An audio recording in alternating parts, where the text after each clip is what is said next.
I love this last question. What paperwork do you ask for when you're looking at a case? So when you're deciding, Bonnie, whether to take a case, what do you wish that a parent had? What paperwork are you looking for? Well, I'm always thinking that I need to get an outside evaluation paid for at district expense.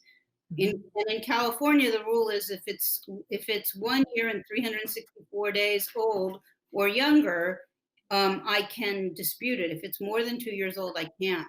So I'm probably going to want to see those assessments, those district assessments, to figure out how I can attack them to get the IEE paid for, the outside evaluation paid for. If you have any other private evaluations, I want to see that. If you have something from regional center, making the child eligible, I want to read that. And then I want to look at the last 2 years of IEPs. That's basically where I start. And Okay. I don't have time to listen to IEP recordings, but when I'm actually listening to one because I'm drafting a due process complaint, boy, they tell a whole other story. So Yeah. people, give written notice, 24 hours written notice, and record your IEP meetings every time without fail. If you have a smartphone, you can go in and use the Rev app. It's free. All you have to do when you record is put your phone on airplane mode so you don't get phone calls.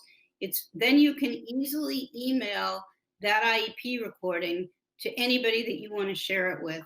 So there's really no reason now, it's not like it was before where you had to order an expensive digital recorder. It's essentially free once you have the phone.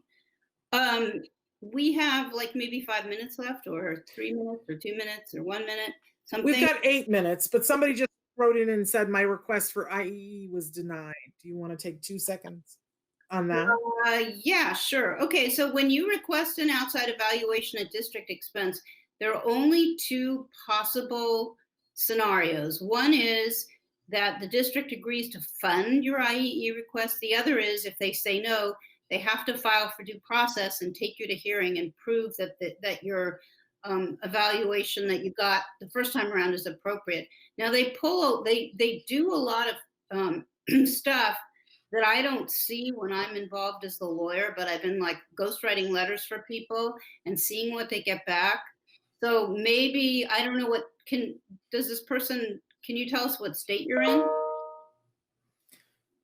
And we'll wait to see if they'll write back to say, I have an assessment, but they won't take it into consideration. But we need to know what state you're in. Are you in the state of California, Arizona, or Nevada, or someplace else? Because if you're in one of those three states, let me just say this while we're waiting. If you're in California, they're in California. Uh, California. Okay, so I suggest in your case that you go to our website and you fill in the form and you have a specific consultation, because it's going to get tricky and I'm going to want to see what you got back from the district. And so we could have a whole program about IEEs. It would be a good idea. They're very important.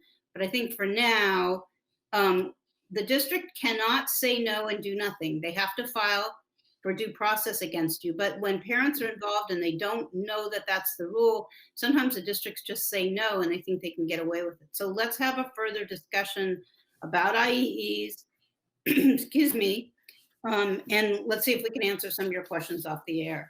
But in the meantime, go to Tollner Law Offices online. You can Google Bonnie Yates Tollner Law Offices, go to their website, fill out the form for the 15-minute evaluation.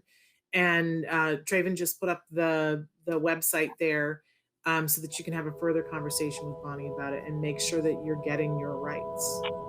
Okay, Okay? now,